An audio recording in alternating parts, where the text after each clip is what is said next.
is good, YouTube? Quinn Wade Basketball Analysis coming to you with a quick video. I wanted to let you guys know I got some new merchandise available, not just t-shirt anymore. I got different type of t-shirt, different type of shirts and logos that you can purchase on my spread shirt, and also hoodies now.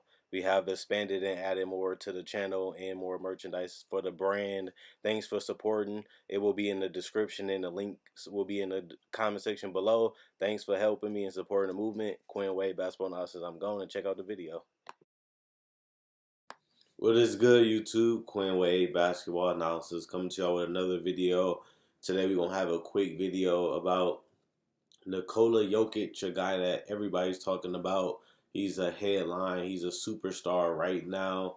A lot of people is really on the bandwagon of the Denver Nuggets, even though they did get destroyed by the Golden State Warriors. They still the #2 team in the West, and they not too far off from being the #1 team in the entire NBA.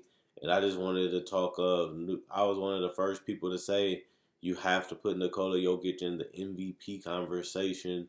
The only problem is not too many people put him in the MVP finalists. They're saying it's James Harden, Giannis, and Kawhi Leonard, which means Nikola Jokic is not even in that top 3 conversation for winning MVP. And I just wanted to let you guys know why a lot of people are not really strongly considering Jokic for MVP, because it's just other players to them that's doing better. But obviously, Nikola Jokic is doing some things that has been difficult to do, like averaging 7.5 assists and leading Denver to on pace for a 50 plus 55, 57 win season, which we haven't seen the Nuggets even come close to doing in years. Since they had Carmelo and Ty Lawson in them, they haven't came close to winning almost 60 games, and they have a legitimate chance of doing that. And the culprit and the person that's really doing the most is Jokic, finding ways to keep his teammates involved while also scoring the ball and being efficient. His 3 ball ain't falling as much as it did last year, but I think that, like I said, that will fix itself as he continues to play. He's only shooting 32%, which isn't terrible. That's around his career average, but I think he can still get it up to over 36%, which is above average if he can get to 36 or higher. Plus, he's still giving you 10 rebounds, and he also giving you a career high 19.7 points a game. He's almost at 20 points a game, and he's giving you 50% from the field and 84 from the free throw line, which is ridiculous. The fact that he can be so efficient and so smart and wise of how he played the game, and for him to be so effective. This is a guy that was very slow. This is a guy that didn't have the burst. He had the touch, he had the instincts, but he was able to polish it and fill out the rest of his game and become one of the more complete players. And the fact that Denver is one of the better defensive teams, something that they really struggled with over the years, is playing great defense for 48 minutes. And another thing is the ability to close games. They didn't really have a person they can really go to consistently to close games for them. And now we're starting to see Jamal Murray do it. We don't see Jokic get that mentality of nobody can stop me, which is something that he had to develop if he really wanted to be considered MVP. He had to be able to take over games consistently, and he has been able to do that. But the main reason why people not considering Jokic for the MVP is not just based off his numbers. They want to see more. People want to see him do something crazy, something historic, something that's mind-blowing. You look at people like James Harden and Kawhi, they're having, just like Jokic's career years, but also like Giannis, they having more wins than teams like Denver. The Raptors and the Bucks have better records, and they players are having career years also, but they also putting up astronomical numbers, some numbers that is even bigger than Giannis. Bigger than Jokic. Giannis is going around here averaging 26 and over 10 rebounds, while also leading the Bucks to a better record. Kawhi Leonard is one of the best players. He's the best two-way player in the NBA.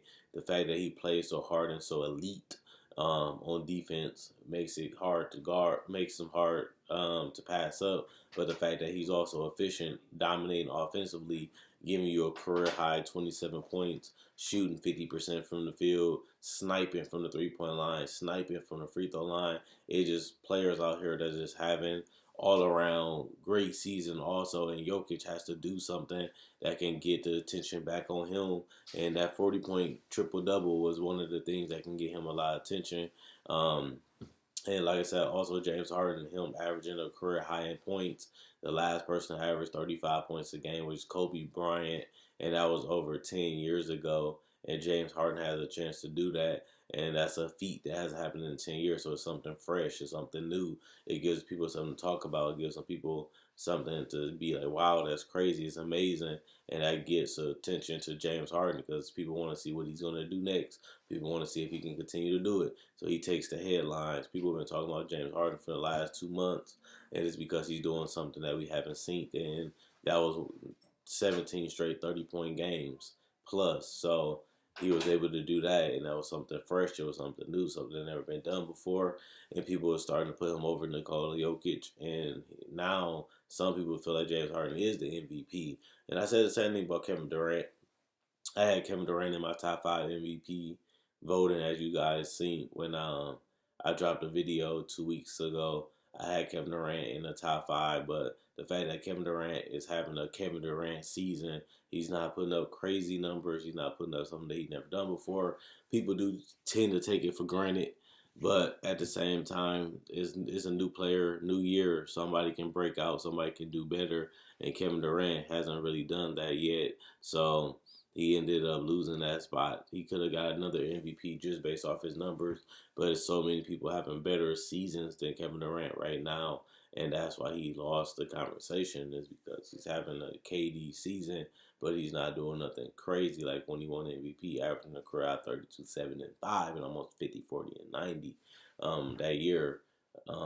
That's why Kevin Durant was able to run away with that award, and the fact that his team finished #2 in the entire NBA while he was averaging those numbers. And without Russell Westbrook, it had the storyline that helped his case of being the MVP.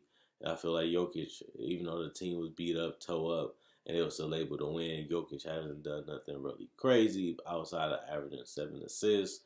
And people take that for granted because Jokic should definitely get more consideration. He should get more consideration than Harden because they've been able to win consistently this whole year, staying atop the West and atop the NBA the whole damn season. But nobody seemed to give him that much credit, depending on the turmoil and the injuries that they had in Denver. Nobody still looks at Jokic and says, this guy's the MVP. This guy should be the MVP. Nobody speaks up for him. But I would definitely say, like I said before, I was one of the first people to do it.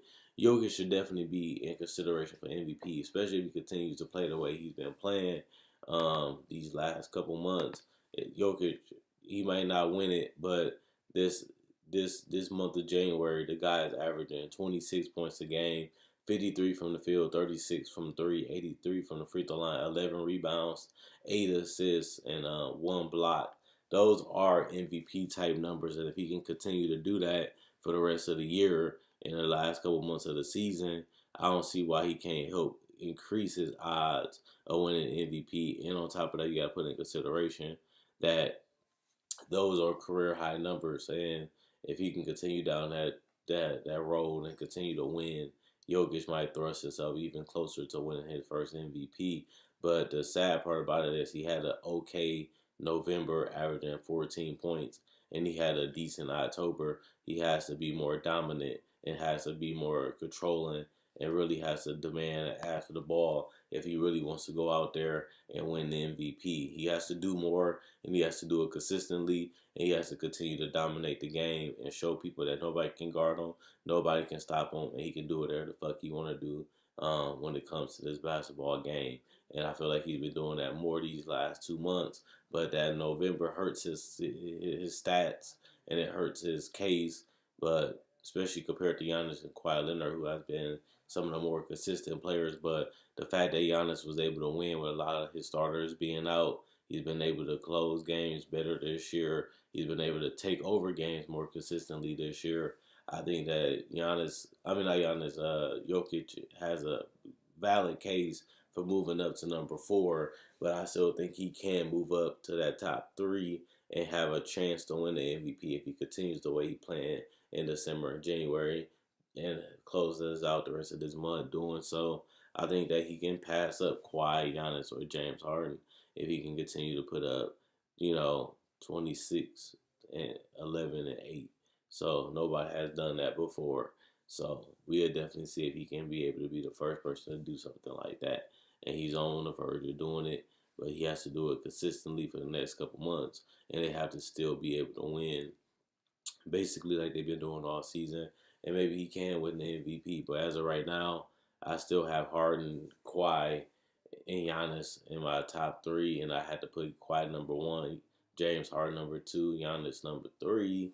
But until then, we'll see who's gonna win. We'll see what happens, and we'll see who'll be the MVP. I just wanted to tell you guys why Jokic isn't the MVP, because a lot of people figure that he should be, especially since how great Denver has been all season, and through the injuries that they had, people feel that Jokic should be getting even more credit, considering that they not even put him in the top three. It's kind of crazy, but the more he shows how dominant and how hungry he is and how much he wants to win the MVP, that can only help his case and thrust him into the ability to win the award.